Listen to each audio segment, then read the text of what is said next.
पुरी अर्थात लखनऊ में बन रहे लक्ष्मण जी के भव्य और दिव्य मंदिर निर्माण के सूत्रधार पंडित धीरेन्द्र वशिष्ठ जी महाराज, जो कि लक्ष्मण पीठ सेवा न्यास के पीठाधीश्वर हैं, आज हम उनसे जानेंगे कि उन्होंने यह संकल्प कब और कैसे लिया और इसका उद्देश्य क्या है। महाराज जी, आपने लक्ष्मण पीठ सेवा न्यास का गठन किया और एक संकल्प लिया कि लखनऊ वासियों को लक्ष्मण जी का एक भव्य और दिव्य मंदिर दिया जाए। यह संकल्प क्या है और यह कब पूरा होगा, यह हम आपसे जानना चाहते हैं। नमो लक्ष्मणाय, नमो राघवाय। मैं पंडित धीरेन्द्र वशिष्ठ आप सभी को प्रणाम करता हूँ। 2017 में जगत गुरु रामानंदाचार्य स्वामी श्री रामभद्राचार्य जी महाराज, मेरे पूज्य गुरुदेव भगवान ने उत्तर प्रदेश के मुख्यमंत्री को आदेश दिया था कि आप लखनऊ में लक्ष्मण जी का मंदिर और अयोध्या में राम मंदिर बनाइए। 18 में यहाँ की मेयर भाटिया जी से मेरी व्यक्ति मीटिंग कराई थी कि लखनऊ भगवान लक्ष्मण जी की नगरी है, परंतु यहाँ पे लक्ष्मण जी का मंदिर नहीं है। भाटिया जी ने भी कुछ नहीं किया। 19 में दास ने अपने गुरु की इच्छा पूर्ति हेतु अपना संपूर्ण जीवन लखनऊ में लक्ष्मण जी का मंदिर बने इस हेतु समर्पित कर दिया। 19 में जीवन समर्पित हुआ कि लखनऊ लक्ष्मण जी की नगरी है और यहाँ पे लक्ष्मण जी का मंदिर नहीं है। 55 लाख की आबादी है। ये लखनऊ वासियों के शर्म की बात है। मेरा बचपन लखनऊ में पला है, मेरा भी जीवन लखनऊ में रहा है, मेरी शिक्षा लखनऊ में हुई है, लखनऊ मेरी कर्मभूमि है। तो लखनऊ के भगवान लक्ष्मण जी माता उर्मिला के संग विराजमान हों, इस संकल्प को दास ने 2019 में लिया और 2020 में श्री लक्ष्मण पीठ सेवा न्यास का गठन किया। यह शुद्ध रूप से आध्यात्मिक पीठ है और 2021 में 12 अक्टूबर को भूमि क्रय किया और 12 मई 2022 को लक्ष्मण जी के मंदिर निर्माण हेतु भूमि पूजन किया और इस वर्ष 12 मई 2023 को बाउंड्री वाल करा करके वहाँ पे निर्माण सामग्री गिरा करके और आने वाले 31 मई को लक्ष्मण जी का मंदिर निर्माण प्रारंभ करने जा रहे हैं। आपने पूछा उद्देश्य क्या है? उद्देश्य यह है कि जब हम कुछ भी संकल्प करते हैं तो स्थान देवताभ्यो नमः कहते हैं, लेकिन दुर्भाग्य है कि 14वें त्रेता से ये नगरी है और वर्तमान में इसको नवाब और कबाब की नगरी कहा जाता है। ये सनातनियों के लिए शर्म का विषय है। कोई सोच ही नहीं रहा है, सब खा रहे हैं, कमा रहे हैं और मर जा रहे हैं। नहीं साहब, ये हमारा उत्तरदायित्व है कि हम अपने भगवान का पूजन करें, वंदन करें, अर्चन करें। लखनऊ 14वें त्रेता की नगरी, आदि माँ गोमती के पावन तट पर भगवान लक्ष्मण जी के द्वारा बनाई गई महानगरी सनातनियों की नगरी है और ये नवाब कबाब नगरी होगी? नहीं, नवाब और कबाब की नगरी से मुक्ति दिलाने के लिए और लखनऊ की पुनः इसकी आध्यात्मिक पहचान लक्ष्मणपुरी के रूप में हो, इस हेतु लक्ष्मण जी का यहाँ पे अवतरित होना अति आवश्यक है। लक्ष्मण जी माता उर्मिला से अवतरित होंगे और तब संभवतः लखनऊ के लोगों को विश्वास हो कि हमारी पावन नगरी नवाब कबाब की नगरी नहीं है, लक्ष्मणपुर नगरी है। इस हेतु लक्ष्मण जी का मंदिर। महाराज जी, इस नगरी को दोबारा हम लोग जब पुनः यह लक्ष्मणपुरी के रूप में जानेंगे तो यह कैसे संभव हो पाएगा?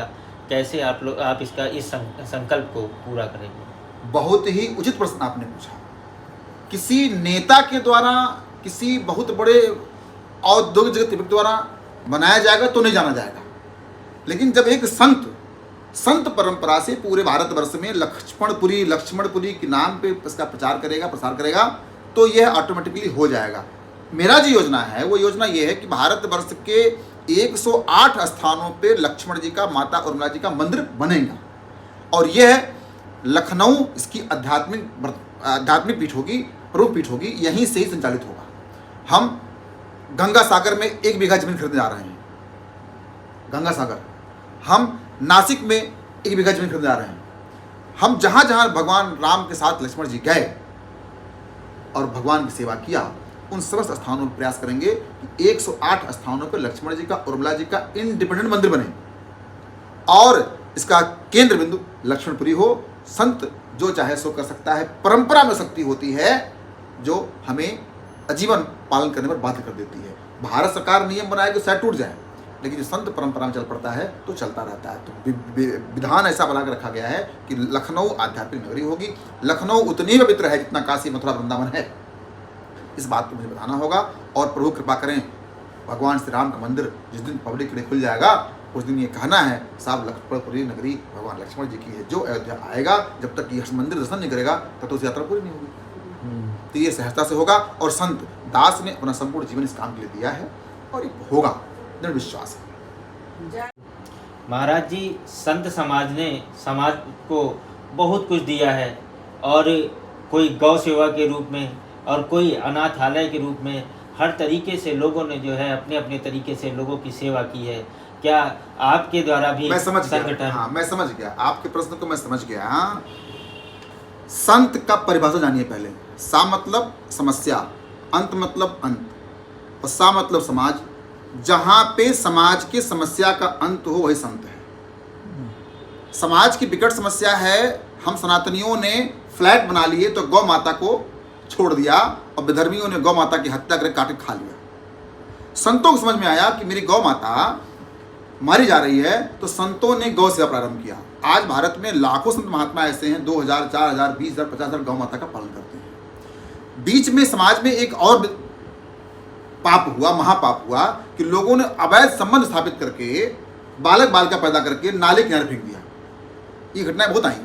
तो हमारी एक दीदी हैं शादी तंभरा जी, उन्होंने वात्सल्य ग्राम बनाया और लगभग 2800 बच्चे बच्चियां ऐसे वो पाल रही हैं। मेरे मन में भाव आया कि मैं लखनऊ वासी हूँ, और एक और घटनाक्रम बताऊं मैं आपको। अब समाज अपने माता पिता को त्याग रहा है, और दुर्भाग्य है कि पढ़े लिखे संपन्न लोग त्याग रहे हैं अपने माता पिता को।